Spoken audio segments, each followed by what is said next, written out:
want to recognize you and commend you for just this powerful 2024 and all that you have accomplished, all that you've lived through, all that you've learned. It has been a crazy past year or two. I don't know if anybody else has gone through such a intense year as I have. Wow. And I know there's so many people that are going through and having different experiences and things as well, but I just did not imagine that right now in this year, this time in this year, that I would look back and see that everything in my life is completely different, and that I would be strong enough to withstand all of these changes. With that said, with the things that we've experienced, we're clearly set up in position to step into our iconic version of ourselves in 2025. And I want to take all of you with me, okay? I am ready to embrace the iconic version of myself. I feel like parts of that I already do, but I also realize that there's a whole nother level that I can take myself. And I have been rebranding over this past year, and I've been helping other women rebrand as well over this past year so that they can stand and sit and walk and be powerful in their iconic self, okay? So I want to talk about some things that I do work with my clients on that has been key with them building their brand in a way that they really envision for themselves. And let me know in the comments if you have any questions. First, let's talk about this. Over the past couple years, I've been talking about how, oh my gosh, we got disconnected. So are you still here with me? Thank you for waiting for me. I do appreciate you. Okay, we're back. I apologize. My phone went dead and I thought it was like charged up. So hopefully it stays charged, okay? I do apologize. Okay, so let's get right into this. Oh man, I wish I had something to write with. Hold on just a minute. I'm gonna write right here. Okay. The first thing is this. Let's see where I left off. Here we go. Hold on. I gotta remember where I left off. All right. So we are preparing to really embrace and to walk fully in the iconic version of ourselves in 2025. Okay. We've done a lot of work to get to this point, and now it's time to fully walk as the iconic version of ourselves. And there are a few things that we definitely need to do to prepare for that. One thing is, and I'm going to take notes as I mention some of these things because I'm going to actually post a video on this. One thing is fully accepting our greatness, okay? Fully accepting our greatness. What does that mean for you? Think about that. Sit with that. What does that mean for you to fully accept, walk, and stand in your greatness? What does this mean for you? What does this mean for you? Okay. And let me know in the comments. Do you feel like right now that you have accepted your greatness fully? Do you feel like you're walking in your greatness, that you're standing in your greatness, and that you can carry that within every single room that you're in? Let me know in the comments where you are with that right now. And if you even have a passion to even experience that, let me know in the comments so I can see where I'm moving towards it. Okay, Jackie says she's moving towards it. I love it. I love it. So Jackie, does this mean that you have had this yearning, that you're aware that there's more for you to experience, that there's more for you to offer this world and things of that nature? I have many. I felt overwhelmed, not sure which to stick with. Okay. So that tells me, Dominique, you have some more work to do, because what to stick with. Okay, so you're feeling a little pulled between a couple of different things. So there still needs to be some work around finding yourself, the authentic part of yourself, and being unapologetic about that, okay? And I was once where you are. I was once there. Let me write this down because I want to do a video on this.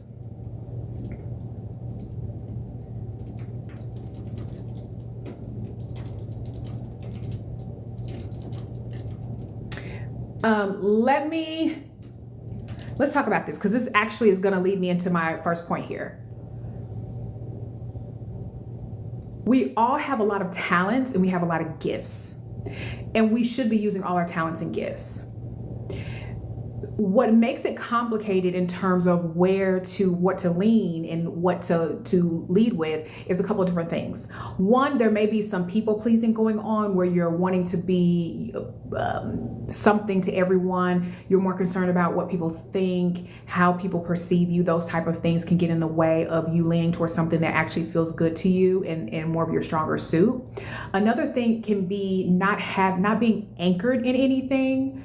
And because sometimes we're not anchored in around something, we start touching everything. And like I said, I struggle with this. I happen to be someone who is a multi-talented individual. I can do so many different things way better than the average person. Not tooting my horn, I'm just being honest. I have excelled at everything and anything I've ever touched. The problem I had was I didn't want to stay committed to it because I got bored. Right? Once you master something, you're bored with it. And I felt like I needed to do everything. And I had to sit with why I felt like I needed to do everything. I felt like I had to touch everything to get further faster.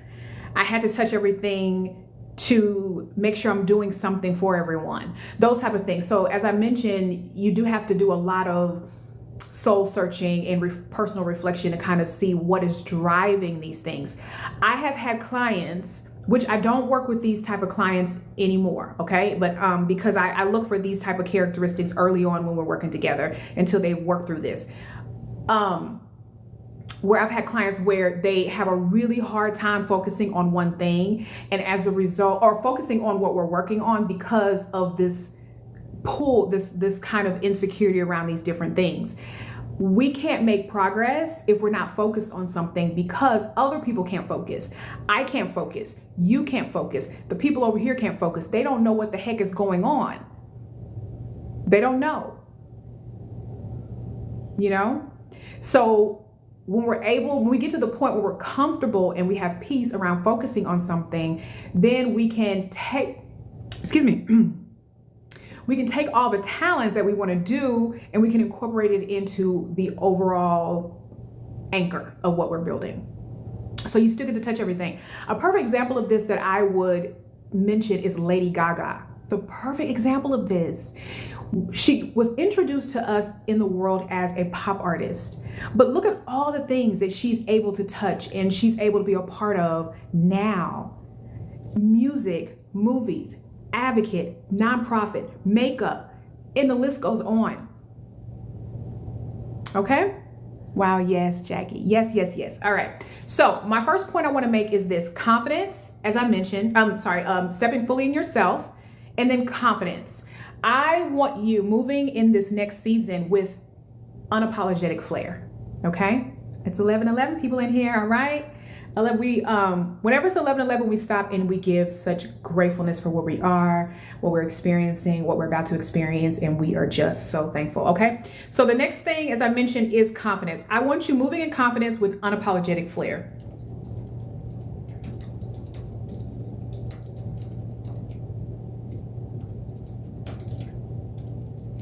And let me also say this. I have clients who I work with that are multimillionaires who are very confident people. They still struggle with confidence just like everybody else. Unapologetic flair, yes. They struggle with confidence just like everybody else. The only difference is they push through it, okay? They push through the fear or the shakiness, the knees shaking,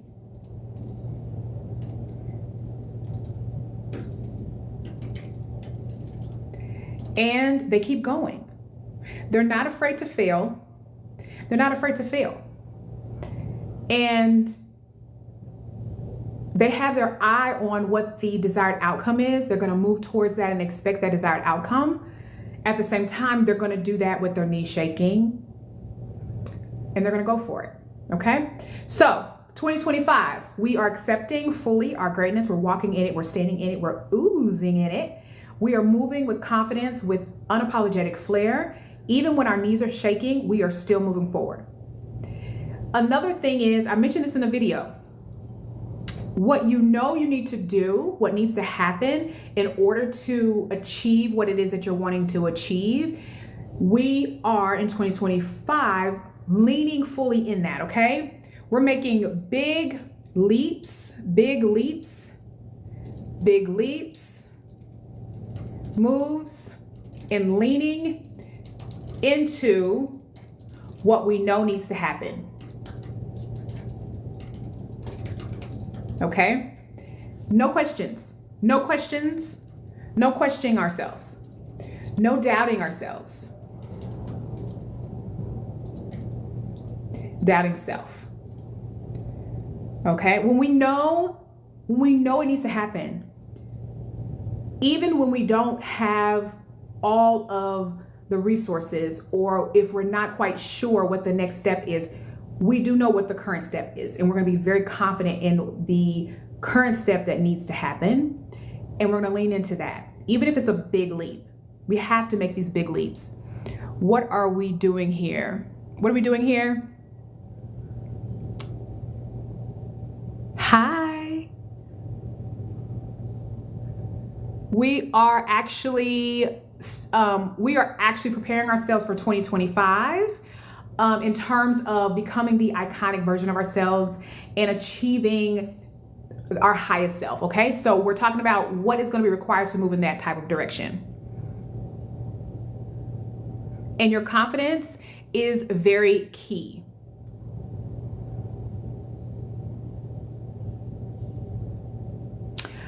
I am going to do a video on building confidence. And if y'all want me to kind of talk about it now, I can, but I am going to do a video on, let me write this down. Talking yourself up. Okay. So speaking of confidence, we're going to go into this. Okay. Good afternoon. Good afternoon. Since he brought up the conversation about confidence, I want to talk about it. So one thing you can do if you're struggling with confidence, and like I said, it doesn't matter where you are. Everyone has moments of insecurity around confidence. As I mentioned, I have worked with CEOs and millionaires throughout my entire career. I have been in the rooms. I've been on the calls. I've been on the Zoom calls. I've had personal conversations. I've sat next to someone who needed to grab my hand under a table, okay? Everybody has moments of insecurities, lack of confidence at times, depending on what's going on. It's just human nature. One thing that I share with my clients whenever they're dealing with this and they know they need to go into a boardroom, or if they know they need to go in and close a deal or something like this, of this nature, is of course prepare yourself and work with someone to help prepare you for that meeting, but also to talk yourself up before you go into the space. Okay? You look good. Thank you. Thank you so much. Talk yourself up before you go into the space. What do I mean by this? As you're getting dressed, you're leaving your home, you're getting in your car. If you've got 30 minutes to get to the facility, if you got 45 minutes to get to the facility, that is how much time you take to talk yourself up. So let's take, for example, you've got 30 minutes in the car. From the time you get into the car, from the time you get out, you are speaking so highly about yourself. Example, I'm driving. When I walk through the door, everyone is going to think that I smell amazing. When I walk through this door, they're going to think I am the most attractive person they ever met. When I walk through this door, my conversation is going to be so interesting. Every single person in the room is going to stop to want to talk to me. When I walk into this room, it's going to be so easy to close this deal. They're going to be begging for my product and my service. And literally for that entire time, just talk yourself up. And by the time you get out the car, you are so confident and you are so ready to go in there, and you're just oozing with that confidence. You're just oozing in it, all right? And can't nobody stop you because you're embodying all the things that you just poured into yourself. Try it. It will literally change your life, okay? I personally do this all the time, and I have never not walked out of a room with what I went in there for. plus more. That will take a lot of work. That will take a lot of work? How will that take a lot of work? That's easy. That's easy. Talking so amazing about yourself. You know what I'm saying? Ooh, you know what I'm saying? Come on now. All right. So we're walking, standing fully in our greatness. We accept our greatness. We don't doubt our greatness, right? We're confident with unapologetic flair. And we are taking moves and leaps and leaning into what we know needs to happen with confidence, without fear. Okay? With that said, now we got to move into building the vision. A lot of people skip this step and move into the marketing phase, which is premature, and we wonder why our businesses or our brands don't grow or evolve the way we envision, or why it takes so much longer, because then we have to go back and we have to fix these things that we're struggling with, right? We're struggling around confidence. We're struggling around self-worth. We're struggling around accepting our greatness and being unapologetic about that everywhere. I don't know why society beats us up, or as we're kids, around accepting everybody's beautiful offering to this world. I find that fascinating. And you grow up and you have to refine it at some point in your life. And there are some people who are lucky enough to not have that stolen away from them as they're growing. So, but most of us are, okay? So you've got to build your vision.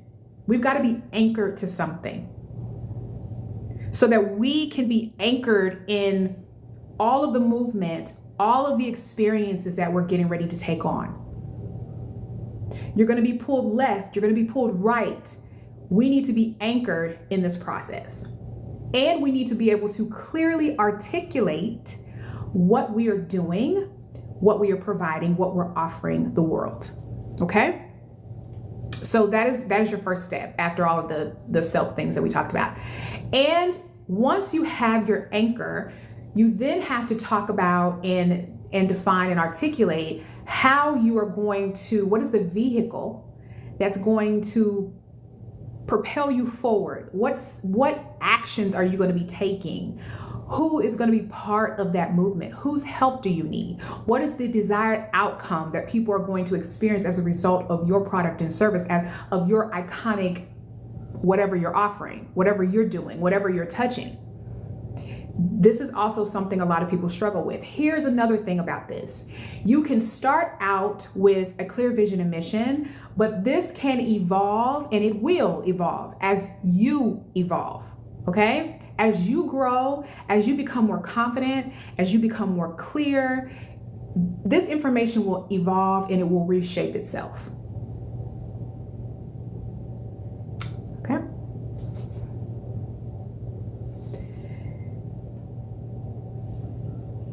See the questions.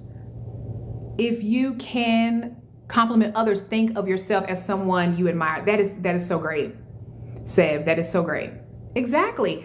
If you can speak highly about someone else, how are you not able to speak highly of yourself? And that's a whole nother conversation going on there. You know, when you really sit with the fact of how difficult that can be, there's lots of layers that need to be unraveled there. I used to struggle with this too. I got myself, I think it's called Think. There's an app that's called Think. Let me see what it's called. I think something.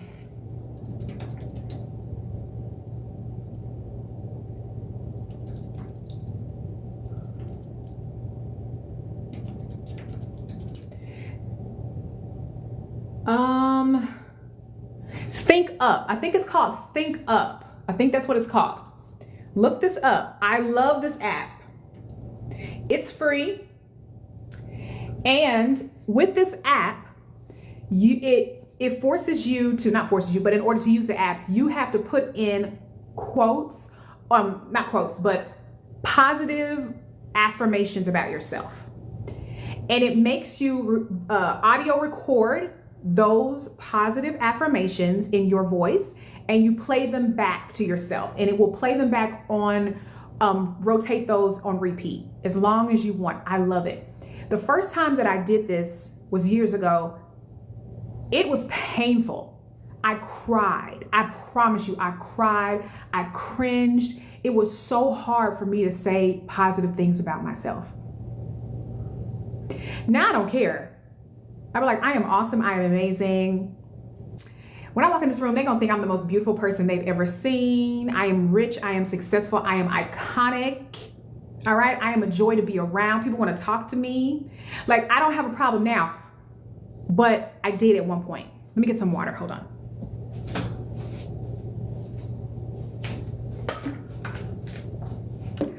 Like I said, I cried, and I could not get through the affirmations. I couldn't listen to them because I was struggling with believing any of it. And it was painful to listen to. And I didn't realize that I struggled so bad with, I don't know if that's like low self-esteem or if I had well, I think it was a combination of things. I had lost myself very young.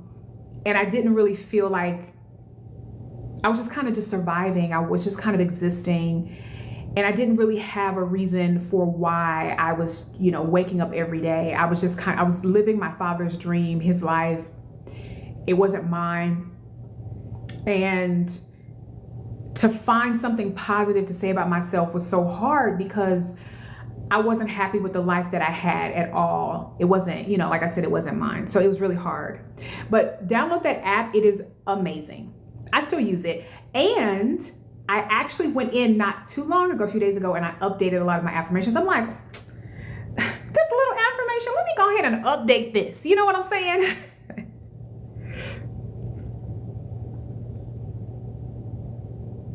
Okay, let me go back. Y'all got a lot of questions. What are we doing here? Feel unapologetic or proving yourself isn't already in your gifts. Are we stepping into our unapologetic flair? Yes, we are stepping into our unapologetic flair. We are owning our unapologetic flair. That brings me to another point. Let's talk about that. That's actually 1, 2, 3, 4, 5, 6, 7. That is my 7th point that I was going to make today, but we'll skip to that. Part of accepting your greatness, walking in your greatness, is going to require you to accept the authentic version of yourself. And people talk about this all the time, but no one tells us what this means. And therefore, a lot of people don't know how to achieve being our authentic self. And I'm going to share with you how I have gotten to this point and what worked for me. What worked for me is shifting from my head to my heart. Shifting from my head to my heart. We are taught from a social standpoint to stay and live in our head. And that makes it easier for us to sit in fear, to want to control life, to not question things, to follow the status quo. Because it's logical. Okay, I think it's logical, but we're detaching from ourselves. And I'm the queen of this, okay? I spent so many years completely detached from my body. It wasn't until March from ourselves. And I'm the queen of this, okay? I spent so many years completely detached from my body. It wasn't until March of 2023 where I started to have this desire and yearning to reconnect with my heart. There was just something happening there. And I leaned into it and I rediscovered the connection with my heart, and I realized like it was part of what I needed, and it actually made a big difference in my business. I actually started to see my business grow tremendously, like literally overnight, y'all. It went like boom, boom, boom, boom. Like the moment I started leaning into my heart, it's like it just took off. Because people can sense and feel when we are authentic, and when it is electrifying. People can feel it through the camera. It's beautiful. People desire those things, you know? So with that comes unapologetic flair, because in order for us to be authentic within ourselves, we have to be true with ourselves. And sometimes that truth isn't going to always be comfortable for someone else. There is a way to articulate it in a way, depending on what environment you're in. You do have to maneuver and be very strategic and smart about how you present that. But I'm gonna say, however, in 2025, in order for us to get to our iconic selves, however, in 2025, in order for us to get to our iconic selves, we have to trust that. Maneuver, we can't go in and out of it because it doesn't work that way. We have to be very consistent with that. Because if we're going in and out of it, we're not honoring ourselves. Honoring self, that's a whole nother conversation. You look good, thank you. Will take a lot of work. What are the things you're great at? Thank you for helping. Dominique, thank you for helping. Helping in the comments.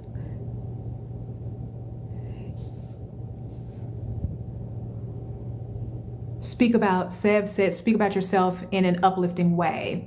You can get the mustard seed size earbuds, not the marshmallow ones I have now.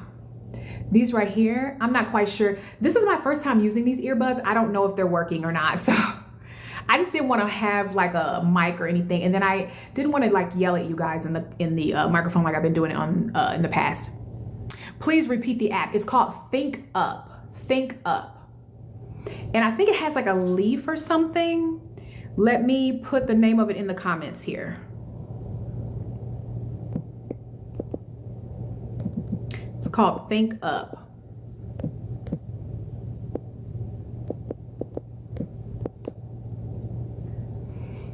You sound clear. Okay, thank you.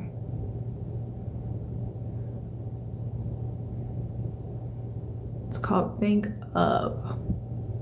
Can we discuss pride versus confidence? Oh, let's talk about what's the difference between pride and ego. Let me look this up, okay? Pride and ego, because there is a great conversation around this. I think that's a great thing to bring up, and I would love to talk about it because I had some breakthrough around this. Pride versus ego. Pride versus ego. What is the difference between pride and ego? Ego is self-admiring,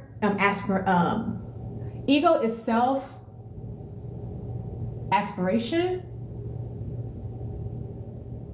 Pride is self-satisfaction. Hold on, that doesn't tell me enough.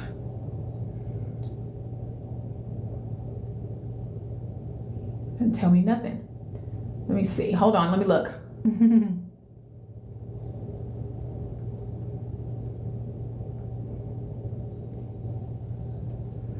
Ego is a feeling of being superior to others. Being superior to others.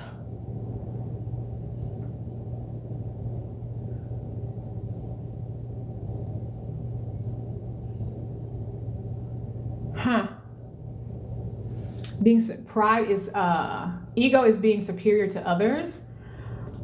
I wish they would give me more. Okay, anyway, I don't see any more on this. Okay, anyway, let's talk about something that is in relationship to the ego. And maybe it is kind of like leaning into the pride conversation as well.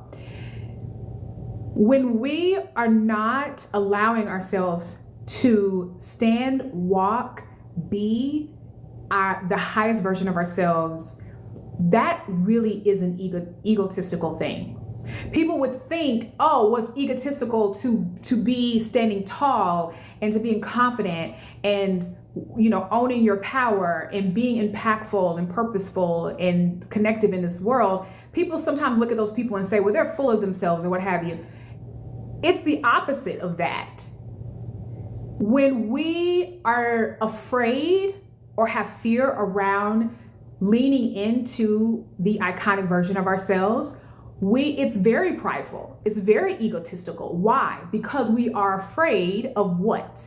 Most of the time, we are afraid of what people will say about us, what people will think about us, what it will require for us to do. Well, why is that? Because we are afraid of what people will think. Why? Because we want people to see us in a certain way. We're protecting that perfect or acceptable image. That's ego. I don't want to be seen as someone who makes mistakes or imperfect or whatever. So therefore, I'm going to sit right here and be in the safe spot so nobody thinks anything about me outside of being, perfect or normal or whatever. That's egotist. That's an ego. And on top of that, the ego is now cheating ourselves out of something great. And then we're also cheating other people out of their greatness. We're cheating other people along our journey out of the opportunity to be great when we are not allowing ourselves to be great. We cheat other people out of using their gifts and their talents. We cheat people out of the fact that to be iconic, we definitely have to be open to receiving. And oftentimes we have a lot of guilt around that, but really, when we're open to receiving, people can share and they can give their gifts, right? So for example, if someone made this and they said, Latoya, I want you to have this. Oh, no, just that's just too much. This person spent hours working on this and they feel very special about giving it to you. But because of the fact that we struggle or not feel worthy of receiving, we then stop this person from blessing us or feeling some sense of achievement within themselves to continue to bless other people. So yeah, that's where this like ego and pride conversation definitely falls for sure. That's a great question.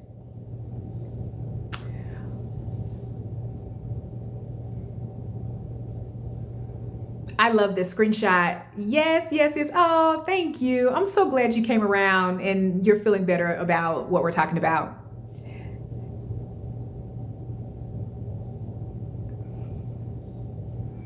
You can't either pride or ego and have a growth mindset. Okay, I understand what you were writing there. Let's talk about growth mindset. Oh my goodness, y'all. I'm about to change your life, okay?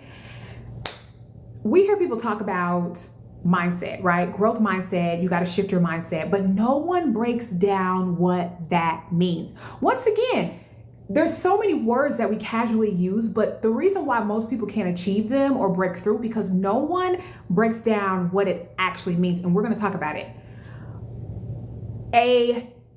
Having a growth mindset, one is being in a space where you are open and ready to make those changes.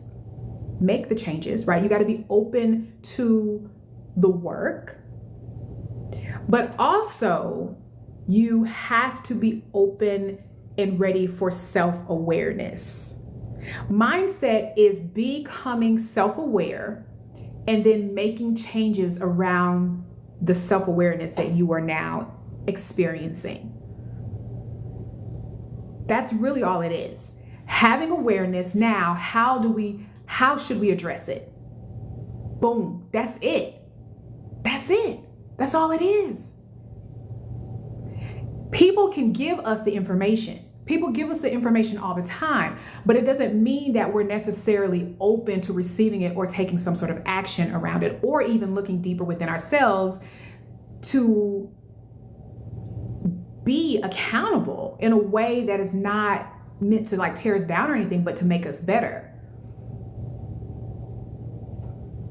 It's really self-awareness at the end of the day. And it can hurt sometimes, let me tell you. Like, let me give you, oh, thank you, TSI. Thank you. Okay, so let me give you an example. Let's say you want to make more money and you are 300 pounds overweight. And I'm just being real with you, right? One of the mindset shifts there is going to be the fact that you are aware and you accept the fact that you're going to have to lose some weight. We know that. Like, but some people don't. I mean, just seriously, it's everybody's in different phases and different stages of things, right? You're gonna need to lose weight for a multitude of reasons. You might want to run a business that is $1 million business. You got to have the stamina to be able to keep up with the business requirements. You may want to run a business that requires you to sell vacuums. Well, you're going to have to be able to push those vacuums. You're going to have to be able to do, and it is really about accepting the realities of where the change needs to happen. You may want to be a public speaker, but you walk in the room like this. All right. So part of the mindset shift is, hey, I need to be aware of the fact that I want to be a public speaker, and I have to walk into these rooms, and I got to have my shoulders back, and I've got to have my chin leveled, and I've got to be confident in who I am to be able to be impactful in this room. Now, what do I need to do in order to make all that happen? That is the growth mindset. I think all is good without the balance of your authenticity. Ooh, I like that, Jackie. I like that. Great perspective. Do you think Beyonce has that in her image? Does she have what? Ego or confidence?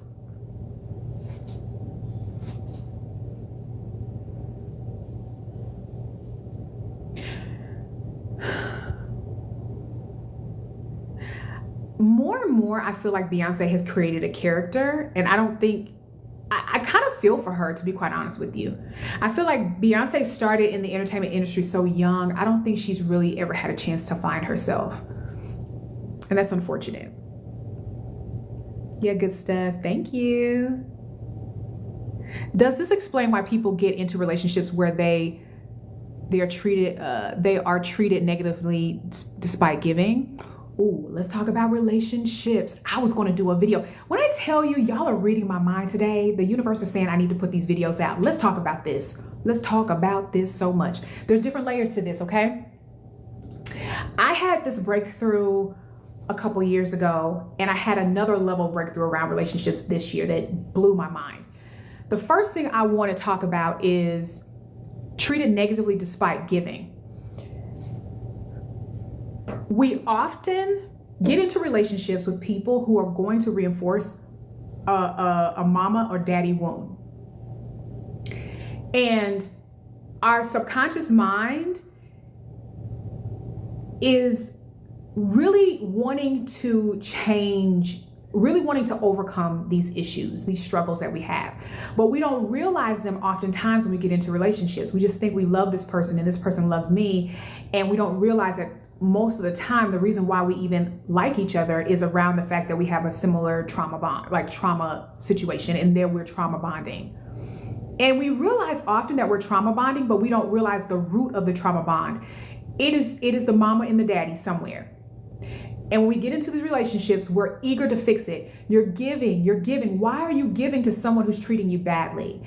And let me tell you, that more than likely is rooted in a mama, an emotional, it could be a dad or a mama emotionally unavailable, something that the mom or the dad didn't provide for you. So now you're in a relationship and you're wanting to give, love me.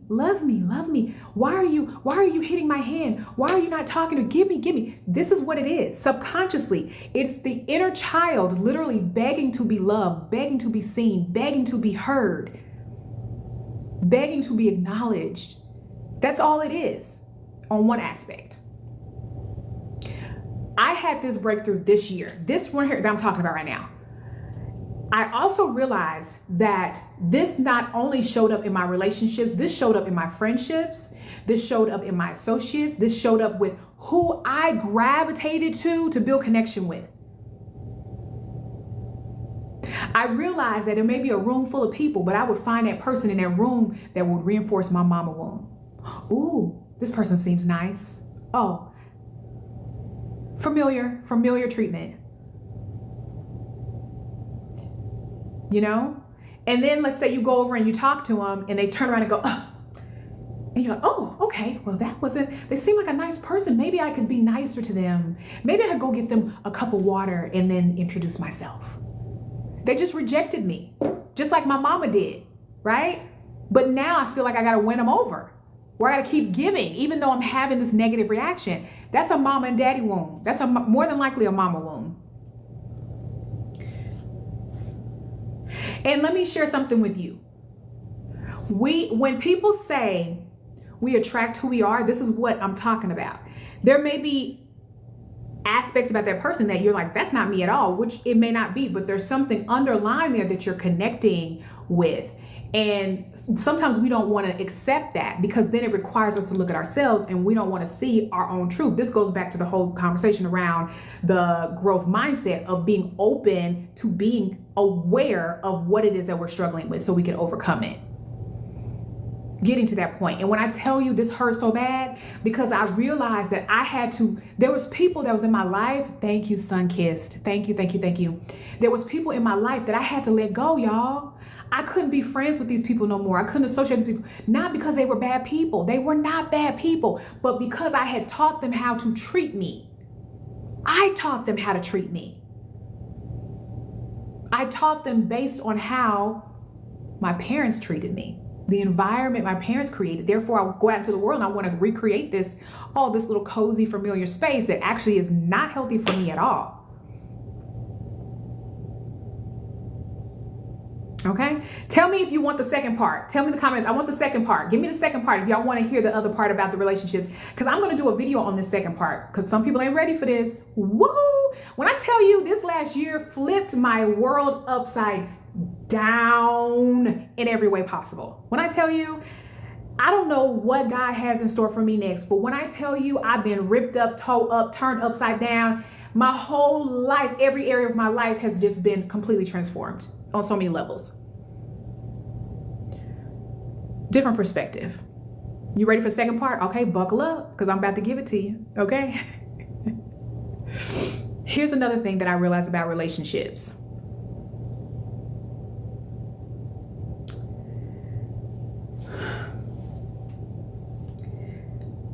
We look at people who they marry a great match. And they marry people who complement where they're going, the highest version of themselves. Like, let's look at the Vice President Kamala, or look at Sierra, or the new judge to the Supreme Court. Look at how their spouses support them. They're at the highest of their game, about to be president, about the highest Supreme Court in the world, and they have partners that are right there cheering them on. And people say, man, I wish I had that. How did he or she get so lucky to have that? Let's break this down. Let's get real. We're going to have to get real about this, okay?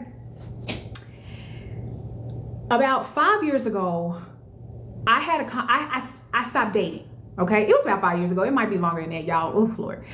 I stopped dating because I realized that how I was dating, the people that I was partnering with, I didn't like them. I didn't like them. I wanted to change it. And when I stopped dating, it forced me to sit with myself and face the realities of the fact that I did not want to do the work required to be with a partner that I know I should be with. I didn't want to do the work. And it's easy to blame other people. It's easy to blame the person who dogs you out. It's easy to blame the person who doesn't pay the bills on time. It's easy to blame the person who doesn't come home. It's easy to blame the person who don't take care of the kids. It's easy to blame the person who doesn't reach their highest potential or only wants to work basic jobs. But we have to take a step back and we have to look at why we are with that type of partner. We have to look at what we see about ourselves and what we think about ourselves. Oftentimes, and this is what I realized that I was doing. This may not be you, but this is what I was doing. I was settling and I was dating down. Why? Because I didn't want to do the work required to be with the partner I knew I needed to be with that reflected the highest version of me. And it was easier for me to get somebody that I could build up. Does that sound familiar? A lot of women are out here, we building up men, and they're better off when they leave us. And we wonder why is he better now? Well, because we didn't have enough confidence to go out, do the work we need to do with ourselves to be with the person we should be with. So with our own self-esteem issues, we go and get this other person, build him up to a place that is comfortable for us, okay? That's comfortable for us. Then when we get him to that point, we expect him to excel and take us higher to a place that we're not willing to take ourselves. Y'all, when I tell you I had this breakthrough, it blew my mind. And I see this so much in women. Like, I see this in women all the time. Like, women are so frustrated because they're like, these men, this, whatever. Why are you dealing with those men? Why are you dealing with that? Why are you expecting more from men who are not even equal to your realm? Because it's a reflection of how you feel about yourself. You don't think you can do better. You don't think you can go higher. You don't think you can go into other rooms and get what you really, really want. Why?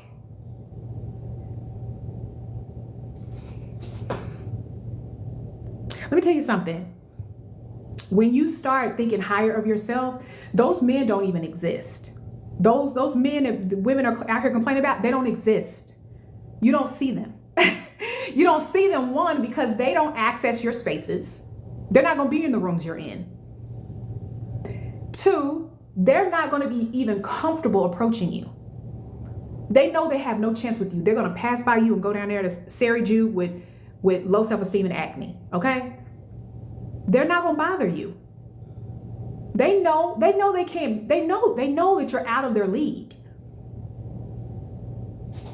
But if you're attracting and partnering with a lot of men that just ain't know nothing, there's something else going on there. And don't get me wrong, I'm not saying that men should not be held accountable for their actions. That's not what I'm saying. But what I'm saying is, why do we allow ourselves to continue to be in a cycle of something and not willing to adjust, make our own personal adjustments as well? And let me also say this. It doesn't matter how much money you make. It doesn't matter how educated you are. That has nothing to do with the type of person that you are attracting always. There's deeper things to that.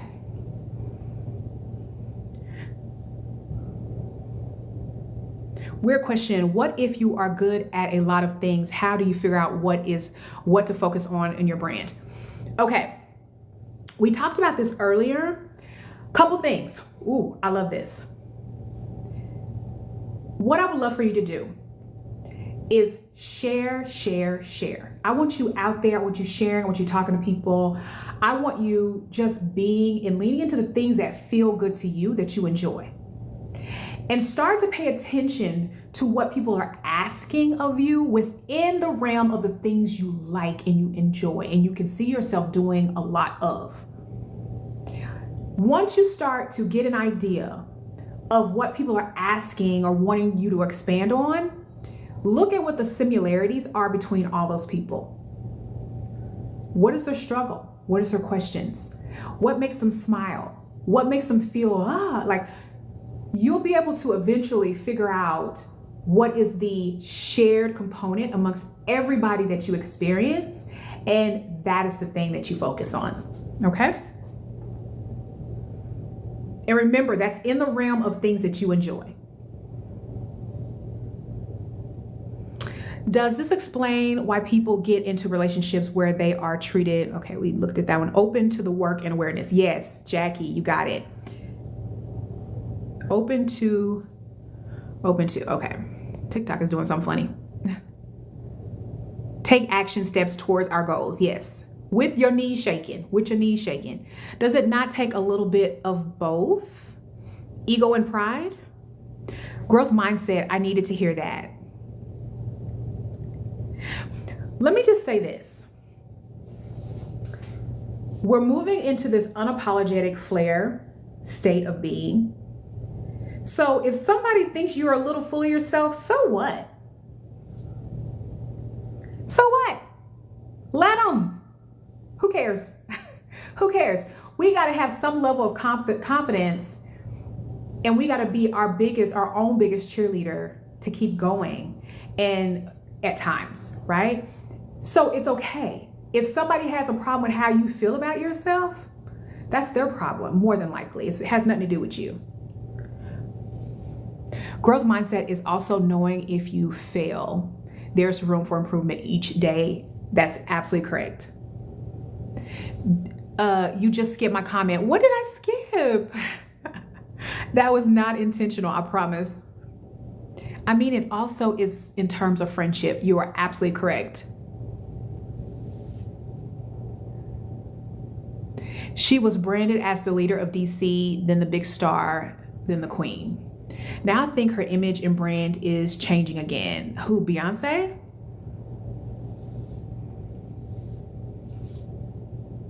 I do think Kelly Rowland needs to speak more, and I did post a video on that. It didn't really, a lot of people didn't see the video, but I think she needs to speak more.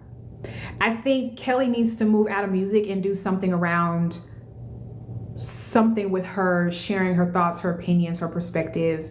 I think when she speaks, people listen. And to be quite honest with you, I think she has a stronger speaking presence than Beyonce. Beyonce has a general really strong presence, but when Kelly speaks, there's something about when she speaks that you want to actually listen to everything she says. Beyonce is not a good speaker. She's not.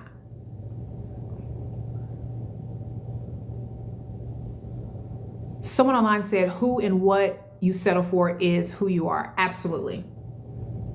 I totally agree with that.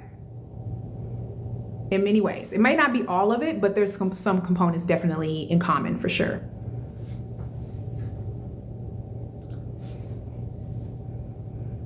I was scrolling and had to click, you are beautiful. Thank you, Autumn. Thank you so much. You made my day. Hi, Arlene. How are you? Beautiful response. Thank you. Do you have a set time for lives? I normally go live at 11 a.m., but I'm gonna be very honest with you. I am moving, everybody. I am moving. This is part of my own iconicness of moving into the next season of my life and accepting my greatness and being in an environment that reflects where I want to be, where I should be, that reflects the iconic version of myself. And so I am moving. I don't have much left in the house. I'll show y'all what I have. Well, this is what's in this room right now.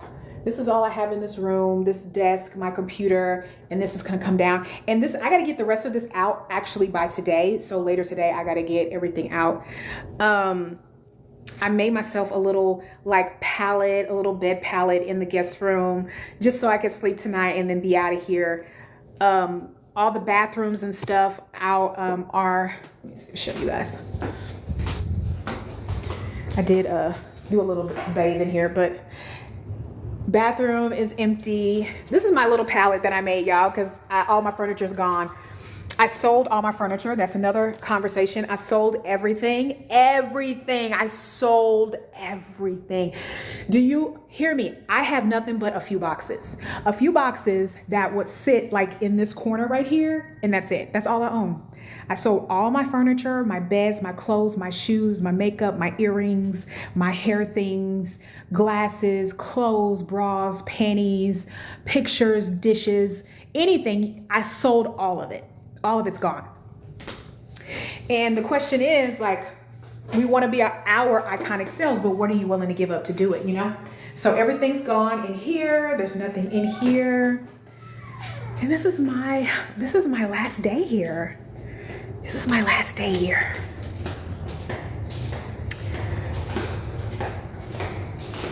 Okay, the living room stuff is gone. Sold everything in here. This is all that's left in here because I needed a few things to gather myself, and then the kitchen stuff is gone. And then I do my walkthrough with the leasing people tomorrow morning, and I'm out of here. Pumpkin and I is out of here. You see, Pumpkin? You see? Hey, baby. Are you being a good boy? Huh? You been a good boy? He doesn't know that we're leaving yet. But yeah, that's everything. So with that said, when you asked me, do I have a set time? Yes, 11 a.m. But for the next couple of weeks, it might be a little dicey because I got to figure out what's going on with myself. I gotta find a temporary home for Pumpkin, which is breaking my heart because I don't like to be away from my cat. And Pumpkin doesn't like to be away from me either. But he's gonna stay with my sister for probably like a week and a half. I am officially leaving town on the 11th of November. So he might end up staying with her for a while. And then I'm staying with my parents for 2 weeks. Pray for me, please. It usually is fine. It's fine. Don't get me wrong, like staying with my parents is fine. It's just, I have to be very cautious about the things that my father says to me, because my father's words are very impactful on me and not always in the best way. But he's been doing really, really good. He's been doing really, really good with what he says to me. My mother is my emotional wound. My dad is my confidence wound. So, but I was planning to leave like this week, but it was just so much, there was a few obstacles. So I needed to make sure that I was making sound decisions with a level head. And I said, let me just take 2 weeks and just make sure checks and balances are there. So yeah.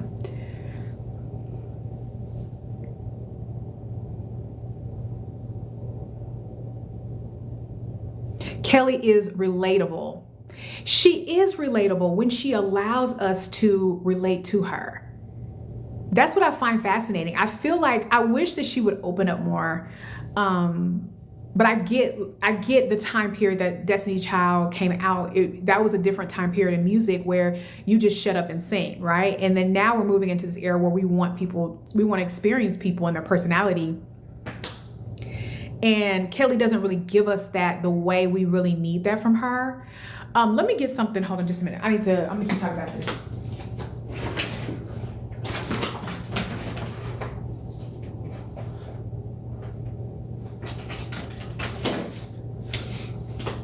Okay.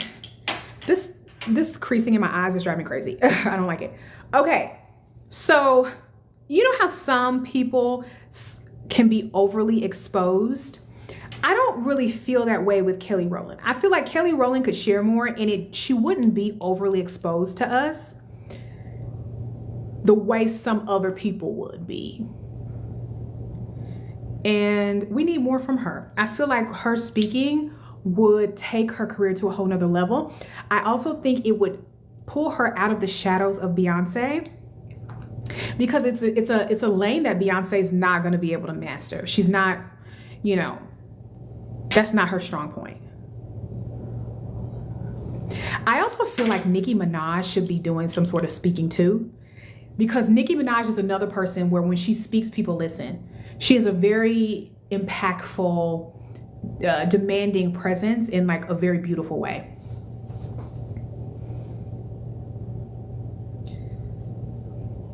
Kelly has depth. I agree. Thank you for the congratulations. Hello. I'm commanding life with the power of elegance. How are you? I am wonderful, Arlene. You are amazing too, I see. I know, so they were like, I like that, Arlene. Yes, yes, yes. I'm so excited for you. Thank you so much. What if the thing you want to do is uncharted territory? How do you develop a strategy on how to move? Okay. When you say uncharted territory, what do you mean by that? Can you elaborate on that a little bit for me? Uncharted territory according to who? Is it something that other people have experienced, but maybe you don't know anybody in your space that hasn't achieved it, or what? Give me more to work with. So happy for you. Congratulations. Thank you. Starting over fresh. I'm starting over fresh. I'm starting over. Everything is starting over. There's nothing here for me. My God, y'all don't understand. Like,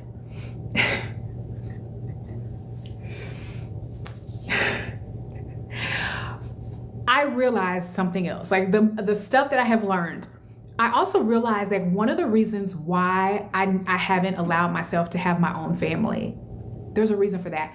I thought that I didn't want my own family. It wasn't that. It was, there was things that I wasn't clear about around what I wanted my family to be. And, oh, my phone is getting, I need to keep it charged up. I wasn't clear about that. And I'm so happy I didn't start a family, because I would have probably fucked up some people, y'all. Like, I look back, I wasn't ready to have a family. I wasn't ready to do any of that, because I didn't know myself enough. I didn't know what I wanted. I didn't know what I didn't want.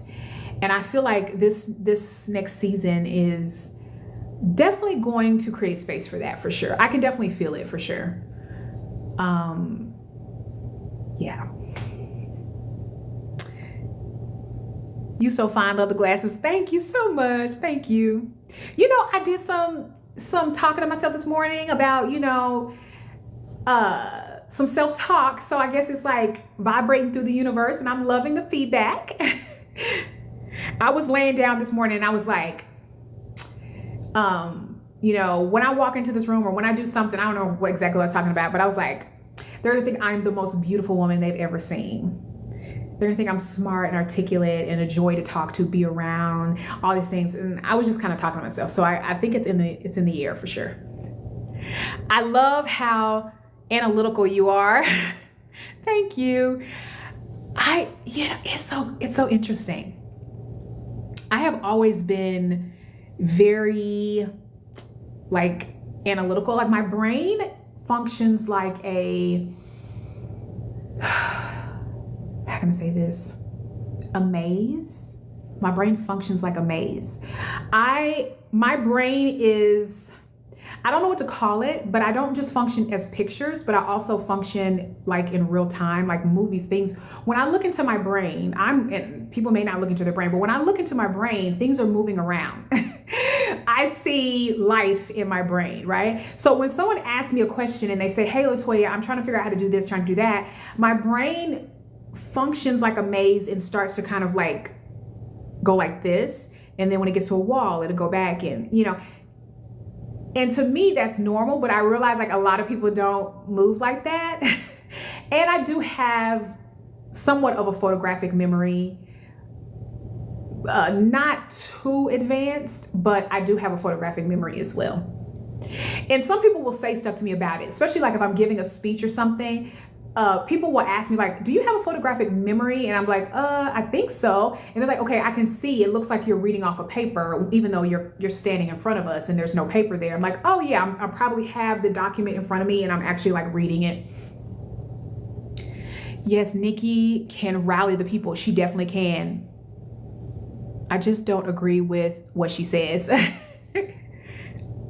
I love Nicki Minaj. I didn't at first, right? Like at first when she first came out, I was just like, oh my gosh, what a clown.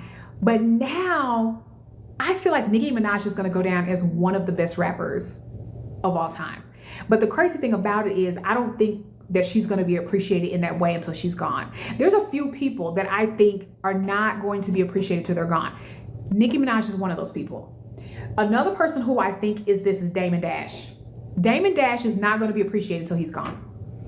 I don't know what it is about the fact that he's not appreciated. I feel like people compare him to Jay-Z and look at him and say that he is not as successful as Jay-Z. And I don't see it that way. I think if you really look at their story, Jay-Z wouldn't be where he is without Damon Dash. Damon Dash was literally the brains behind getting him up to a certain point. Damon Dash has helped a lot of people. I am curious to hear more about Damon Dash's story because it's so rare that you see a man who has helped so many people who have like backstabbed him, like a continuous cycle of that. I'm curious to hear the story of how he was raised and the relationships he had with his family, because I feel like that's kind of tied into how he shows up with people as well. Curious. I feel like she does not have substance or value to add, really. Oh, Beyonce. I mean, Nicki Minaj. I don't find any example of people, celebrities who have tried to do it. It's hard to mimic a path. Okay. I think that's so beautiful. I think it's beautiful that you have something that no one's ever done before. And there are people all the time who do things that people have not done before. And it's okay to do those things. Now, you might get lucky and people might pick up on it and say, oh, it's amazing. Let's, share with the world. Let's get behind it. Or you might be so far ahead of everybody else to where they don't really see the value in it quite yet. Like a perfect example would be the first book that I wrote. The first book I wrote was a safety resource for women in music. At the time that I wrote it, there was some people in the industry who was like, oh my gosh, it's amazing, we need this. And then other people was like, we don't need this. And then now we're seeing all this stuff come out where the stories of what's happening to women and kids and men and boys. And it's like, yeah, we needed that book, this book, but I wrote the book before anybody found the subject even relevant or important. So that can happen, and you have to decide how you want to handle that. You are all those things and more. Glad to have met you before you decided to leave. Thank you. Thank you for blessing me. Peace be, Jessica. Subscription goal. Oh, thank you for subscribing. Thank you so much, love. Thank you so much. I want to do something special for my subscribers.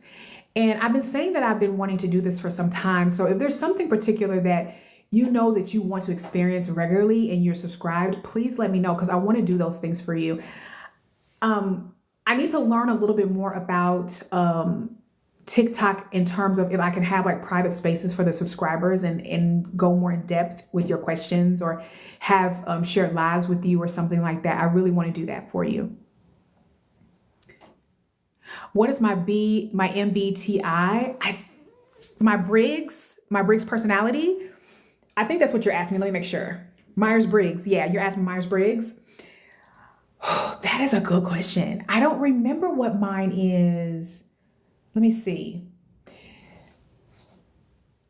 I need to retake it, because when I took it, I think it said I was like an extrovert, thinking, intuitive, perspective.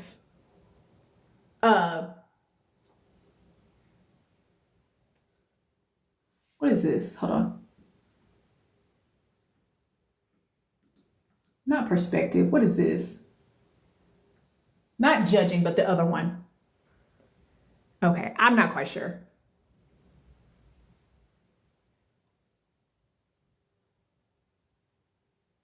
Perceptive, I think that's what it is. Let me see. What is that? I don't even, let me see. Meaning, definition.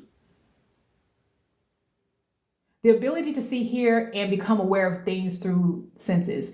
Yeah, that's me.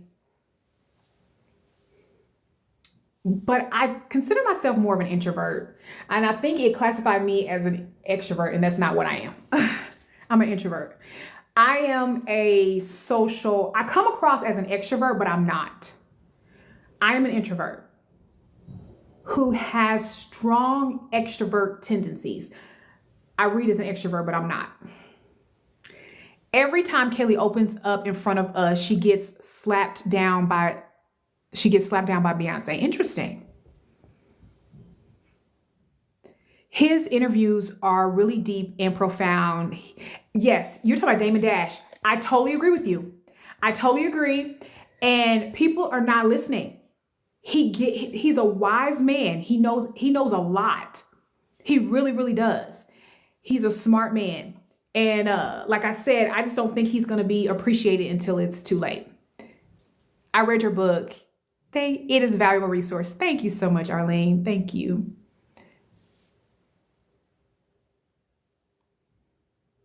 Types of people have new inventions from their own unique perspectives to express. That is so true. Beautiful live. Thank you, Jackie. I will check for you also. Put on notification bell. Okay. Yes, add on your notification bell so you know when I'm live next. I should be live next Tuesday at 11. I will be in my temporary housing, so we'll work with what we have going on there. And I will be in temporary housing until, yeah, so I should be live on the 5th. That's election day, by the way. And then my vocabulary's been kind of off today. I think it's from lack of sleep and stress and going on with the move. And then the 12th, I should be in my new state. So I'm going to be doing a lot of traveling around the 10th and 11th. So I might go live for like a little bit on the 12th if I've got some energy there. Are you a projector? I am a projector. How did you know, Dominique? How did you know? I am a projector, and it's hard to be a projector because you know everybody's business, but don't nobody want to know their business. I know people's business before they, like right when they walk in the door, I can tell you what's going on with them. I can tell you their struggles. I can tell you their strengths. I can tell you what they need to be doing. But you can't walk up to someone and be like, oh, okay, I see that you've been struggling with your self-esteem today, and all you have to do is just do this, this, and this. You can't do it because people look at you crazy like, get out of my face, you know? I read charts. Oh, you read charts? Yes, yes, yes. I am a projector. Yes, I can read who's who and feel energy, connect it all. I'm a projector. I am a projector, and I think I'm not sure if this is common in projectors to have a little bit of like a very strong, intuitive kind of nature. My moon is Pisces moon 29 degrees. So, and then I'm a Cancer rising 29 degrees. So when you say intuitive, on the cusp of psychic, I know people's business. It's wild. It's wild. I freak people out. I freak people out quite a bit. Yeah. I don't do it on purpose. Like I won't say anything unless it's something that's really pinging me. If it's pinging me and it won't let me sleep or won't like get off of me, I will then say something to someone, even if they don't ask. But I've gotten better in terms of how to deliver it to where it's not like offensive to people. Now I say, okay, there's something that's just fell in my spirit that I need to share with you, and I need to share it to get it off of me. And I'm very detailed with people, like, I got to get this off of me. You don't have to respond. You don't have to do anything, but I need to share this with you just to release it. And I share with them, and I move on, and I go on. I just need to get it off of me. That's it.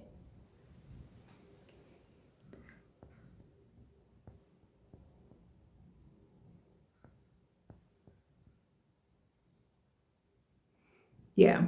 My sister is so funny because my sister's always like, don't say nothing, Toya. Just don't say nothing today because everything you say be right. And I don't want to hear it. And I'm like, okay, I ain't gonna say nothing.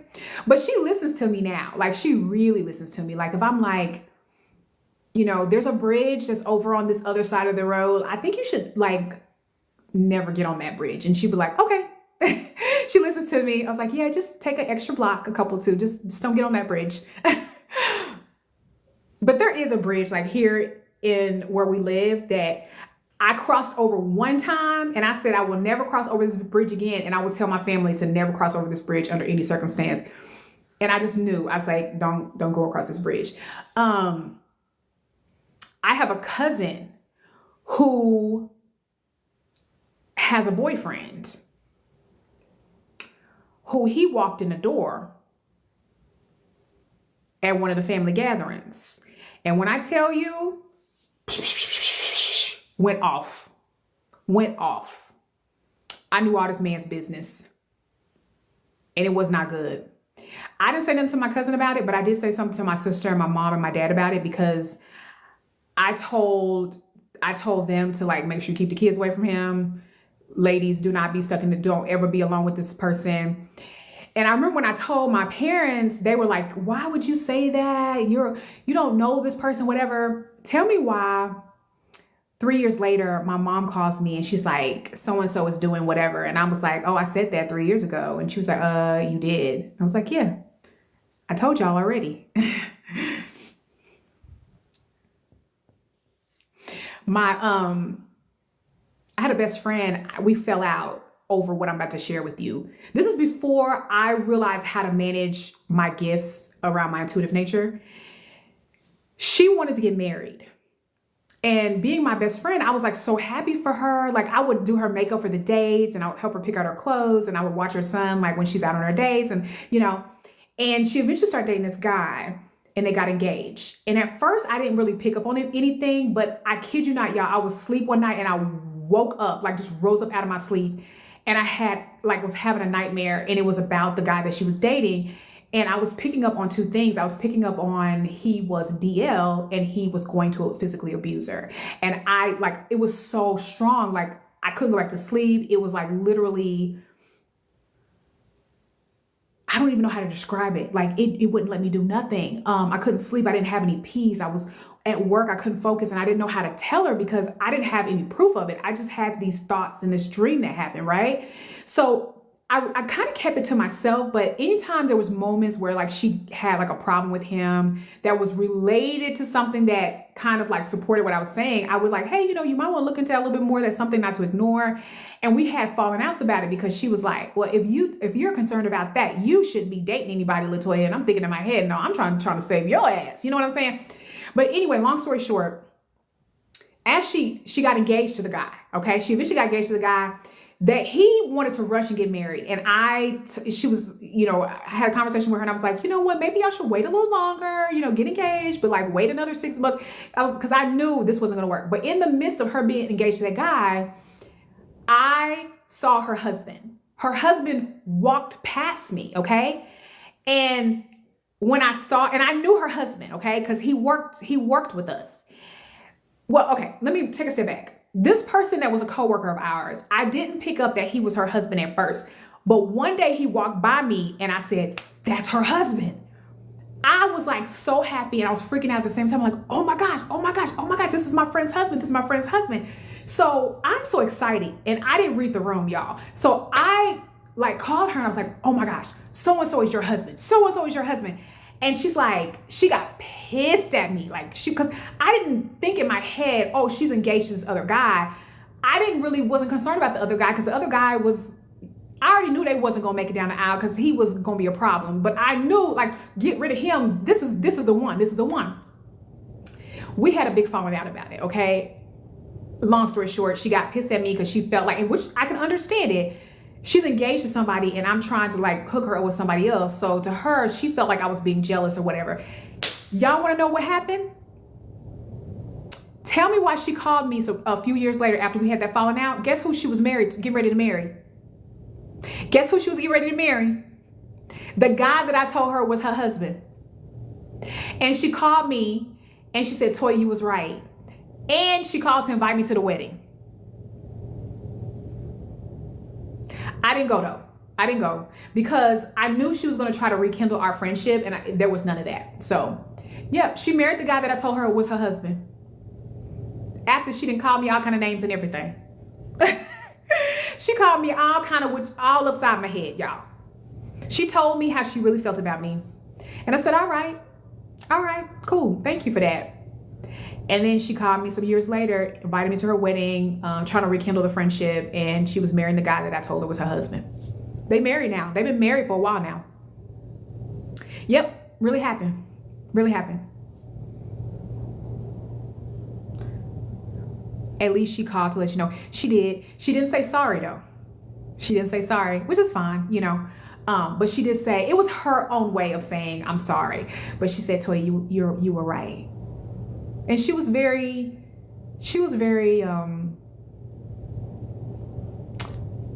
compassionate with it. So I wasn't expecting anything from her because honestly, I just knew, you know what I'm saying? I just knew. I also was aware that in the process of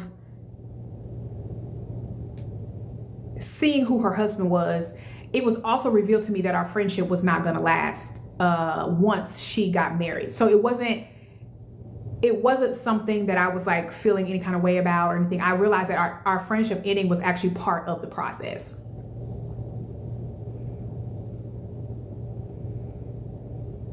Yeah, but at least she called, let me know. You're right. I be knowing everybody's business. I just be knowing. And I can, and I also know when other people are talking about me in other rooms. I may not know the exact words they're saying, but I know they talking. I can kind of the ballpark of what's going on. Okay.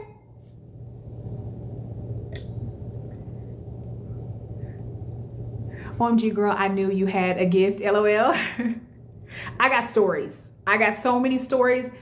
I am just now starting to like accept my intuitive gifts in a very confident, unapologetic way, and I'm leaning into them, and I don't care what anybody thinks about me. I don't care if anybody say I'm weird or whatever. I don't care, because I already know if I share something and I say something, it's because I'm adamant about it and because it's something really strong that's like hitting me, and I know it's going to reveal itself at some point.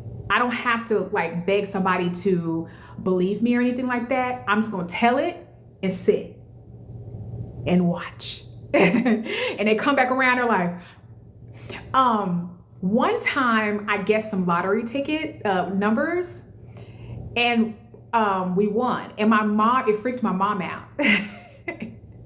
It freaked her out because she called me, and what happened was something told me to play the lottery. I kid you not. I was in this hallway. I was walking down the hallway, and something said, go play the lottery. And it gave me 3 numbers. I'm like, I ain't playing no lottery. And all the things going on in the world in my life, why are you going to tell me go play a lottery?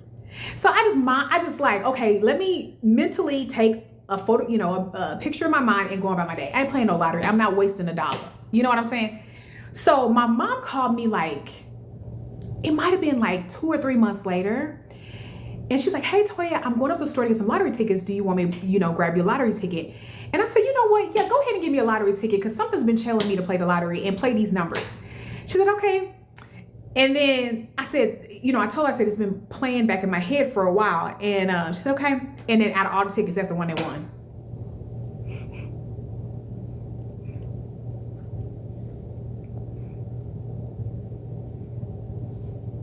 I am also highly intuitive, but I do not know how to stop repressing it. Ooh, interesting. Tell me more. Are you afraid of it?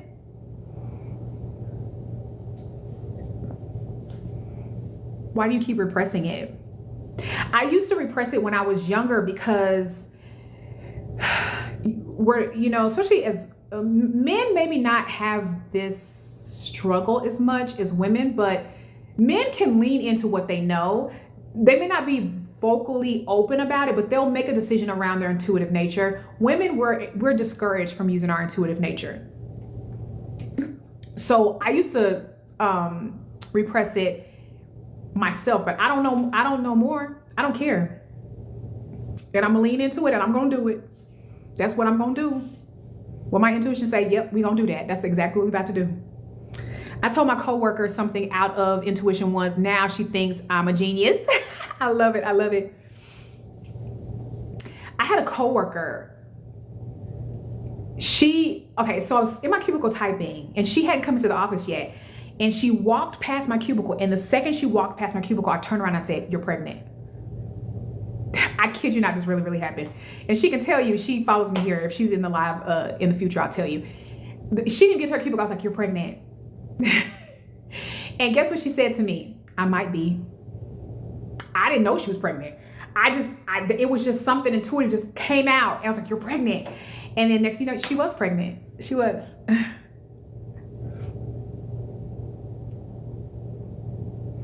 At least she called to let you know. In my inbox, I can't see it. Can you know when it comes to your relationships?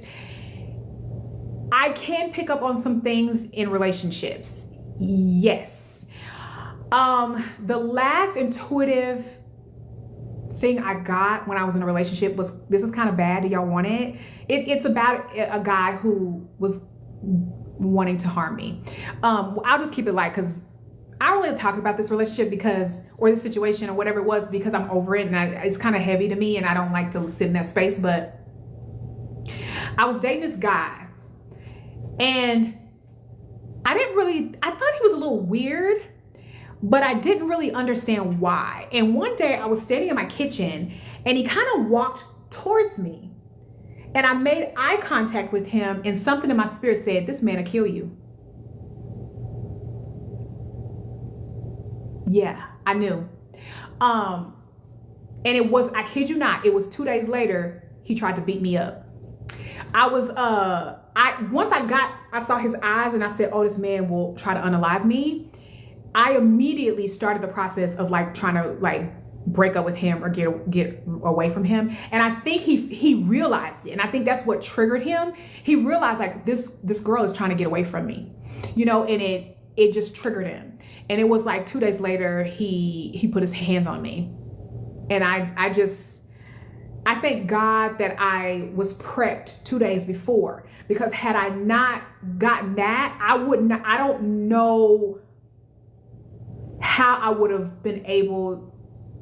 I feel like the 2 days later where he put his hands on me would have been way worse. Had I not like made that connection. Let me tell you why I feel like it would have been worse.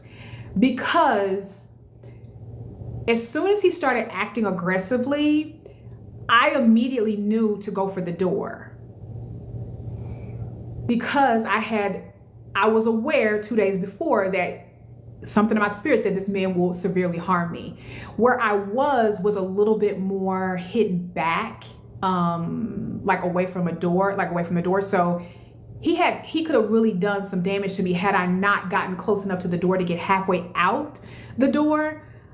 And I feel like me getting halfway out the door helped to kind of alleviate what all he was planning to do to me.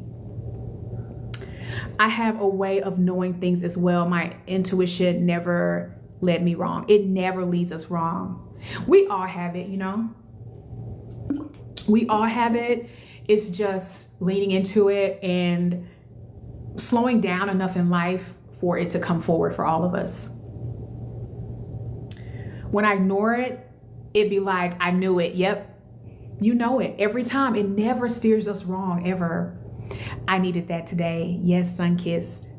Sage, I love it. I feel like I am also very out of touch with my authentic self. I feel like it is trauma bond. Yeah, I think we all struggle with that in some capacities. Most people, not everybody, but a lot of people do, because we are taught to ignore that beautiful, authentic part of ourselves. And I was talking earlier, I don't know if you were here earlier, where I was talking about how connecting with our authentic selves and sharing our authentic selves is really about shifting from our head to our heart. And sometimes I have to stop and I have to go,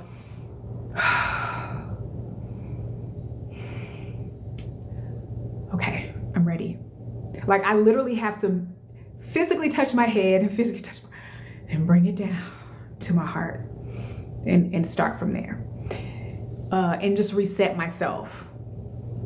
Because socially we are rewarded in like workspaces from our head and nothing in our heart.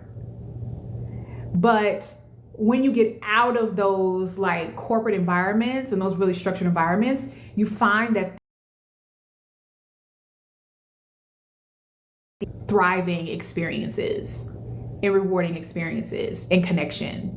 It's completely the opposite. Everything we're taught, it's the opposite. The charts will show it all. If you want, I can give you a read. I would love that. Are you talking about my birth chart? I know nothing about it. I don't know how to start. Are you talking about birth charts, Dominique?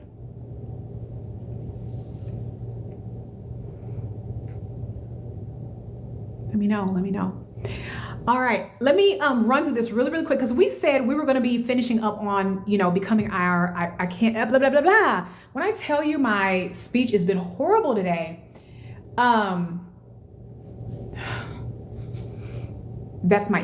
have to acknowledge that is my MS flaring up. Whenever I have problems with my speech, it is because I'm not sleeping well, which is understandable because I've been moving, and it's been, you know, moving is never like a comfortable thing. And just the shift that's happening has been kind of taking its toll. So I'm gotta make sure I get a lot of sleep tonight. So, okay, we were talking about 2025, walking, being, existing in our iconic self. And I want to talk about a few other steps that I didn't get a chance to mention. So I mentioned you having a clear vision so that you're anchored and people know where you're taking them. A clear mission so people know the avenue in which you are going to be taking to achieve that big vision. And moving with unapologetic flair, okay, with authenticity. That is very important. That is really a key essential part to what makes you iconic, because that is what makes you who you are. That is you. That is unique to you, your perspective. A perfect example of this would be someone like Kanye West. Like, Kanye West is so unapologetically himself, and that's why he's so popular. He doesn't think about, he is just being himself. And there's a lot of other people that's like this too. Also, identifying who is the right community, the right customer for you and what you're doing, and focusing on that space and centering that customer, that client, that fan, and being unapologetic about that.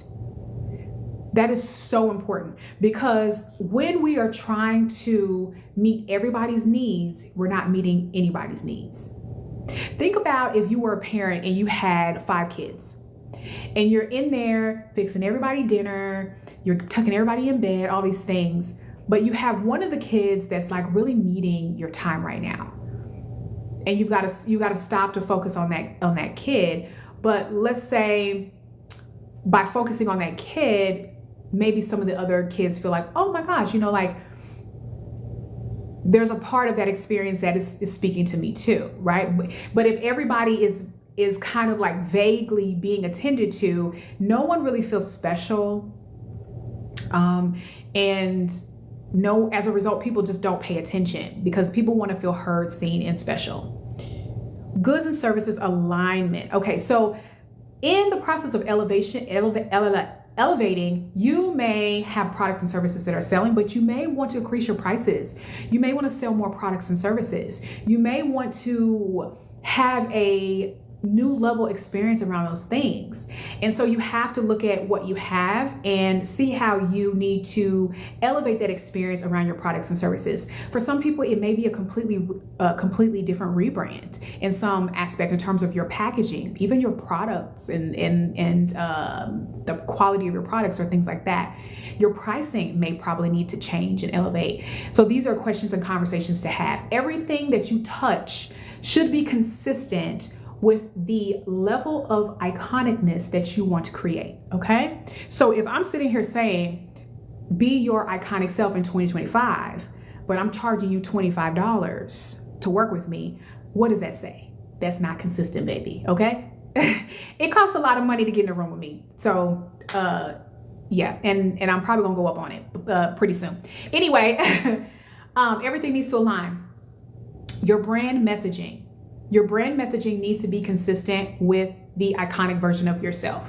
For example, as you are walking, if you're walking and you're existing and you're holding your shoulders back as your iconic self, but then you're walking the room talking about, oh my gosh, I just really don't feel like I can do it. That's not pairing well with what you are wanting to communicate. It's communicating something totally different. Everything, every language in your business, every language around your brand, every word that you use needs to reflect the iconic version of yourself. When you walk into a room and you're speaking to people, when you shake hands, when you're giving a presentation, all of it needs to be consistent with the elevated version of yourself, the iconic version of yourself. And everything needs to be cohesive. Your language, the vision, the visual, how you present yourself. Everything needs to be cohesive. And this is something that can evolve and it can change. Like, for example, I will be working with a stylist really, really soon to elevate my own brand as well in terms of how I want to like present myself and things like that. In terms of my style, and these are things that you have to do. This goes back to the conversation of the growth mindset, being aware of where you need to make these changes. Okay. And also, this goes back to the conversation we had earlier about What do you give people? What do you provide to people? And this is going to be your unique value, which I mentioned you have to find. And how you find this is by sharing with people and monitoring and paying attention to people's feedback. What are people asking of you the most? What is the most common struggle or requested potential solution that people are asking for? That is what you lean into. What is the thing that everyone has in common that is coming to you for a product or service? Okay? Any questions before we get out of here today? I'm feeling a little nervous, y'all, because when I get off this live, I have to get all this other stuff out of this place. I'm getting a little nervous. Let me know if you have any questions, okay? I love every single one of you. Thank you for spending this time with me. Hi, Dr. Vaughn. Vaughn, how are you? I love every single one of you. Thank you for sharing this time with me. I value you. And I will hopefully see you next Tuesday. I will be in my temporary housing, and we are going to just keep growing and keep elevating and being iconic. All right. I love you, superstars. I'll talk to you soon. Don't get overwhelmed. I don't know what I'm feeling, but we're going to lean into it, right? We do things with our knees shaking. Thank you. Bye-bye.